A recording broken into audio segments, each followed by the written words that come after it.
Clinton Representative James Comer, the chairman, is speaking. Let's listen. Perry, to include subpoenas for various, I think there were 8 names originally, including Bill and Hillary Clinton.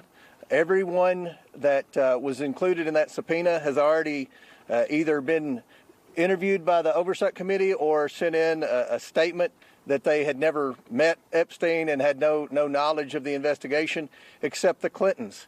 We worked for 6 months to get the Clintons to come in, and then they acted like they were going to come in, and then they didn't show up. And obviously we moved to hold the Clintons in contempt. And I think one thing that surprised the Clintons, they assumed the Democrats on the committee would vote in a partisan manner and not vote to hold the Clintons in contempt. And what they learned was a majority of the Democrats on the committee either voted to hold the Clintons in contempt or voted present. And I think that's a statement that this investigation is serious. It is a bipartisan investigation. The American people have a lot of questions. To my knowledge, the Clintons haven't answered very many, if any, questions about their knowledge or involvement with Epstein and Maxwell. Again, no one's accusing at this moment the Clintons of any wrongdoing. They're going to have due process. But we have a lot of questions. And the purpose of the whole investigation is to try to understand many things about Epstein. How did he accumulate so much wealth? How was he able to surround himself with some of the most powerful men in the world? Was he an asset for our government or any other government? These are the questions that we're going to ask over the next 2 days, and hopefully we'll be able to get some answers. And as always, we're going to release the transcripts. We're going to release the video as soon as everyone has approved it. The normal process in a deposition is the attorneys would have the opportunity to review the transcript and review the video to make sure that there are no errors. And this is going to be a long video because this is going to be a long deposition. Today will be a long deposition, I would assume, and tomorrow will be an even longer deposition. Every member of the Oversight Committee is going to have questions for the Clintons, as well as our trained staff that do nothing but deposition. So after our hour of questioning, we're going to send a couple of members of the Oversight Committee out to be able to give you an update of what's going on and answer some questions. So with that, we'll answer a question or two, and then we'll go back in and get to Mr. Comer, are you concerned that there has been a cover-up of sexual abuse of a minor by President Trump? There are missing FBI records that appear to be. No, we're looking into the accusation by the NPR. We don't know the answer to that. We know what the administration says. We're still looking to get a definitive answer on that. But look, let's just be realistic here. If you go by a lot of what the Democrats have said, you had Jasmine Crockett accused Lee Zeldin of taking donations from Jeffrey Epstein. It was the wrong Jeffrey Epstein. We've had Ro Khanna sit on the floor and name names of people that he thought were involved in Epstein that weren't even involved. So, sometimes the Democrats on the committee aren't the best investigators. Go ahead, Chad. Yes. Good morning. What about the idea, though, that I understand you say that this is different with some of the members or some of the people who were subpoenaed who didn't have this direct contact. But some folks have said it seems like the Clintons are basically on trial here, versus people who know more about the, what was going on with Maxwell, what was going on with Epstein, and that this is really kind of dragging them through the mud when there are other witnesses. Well, let's address that, Chad.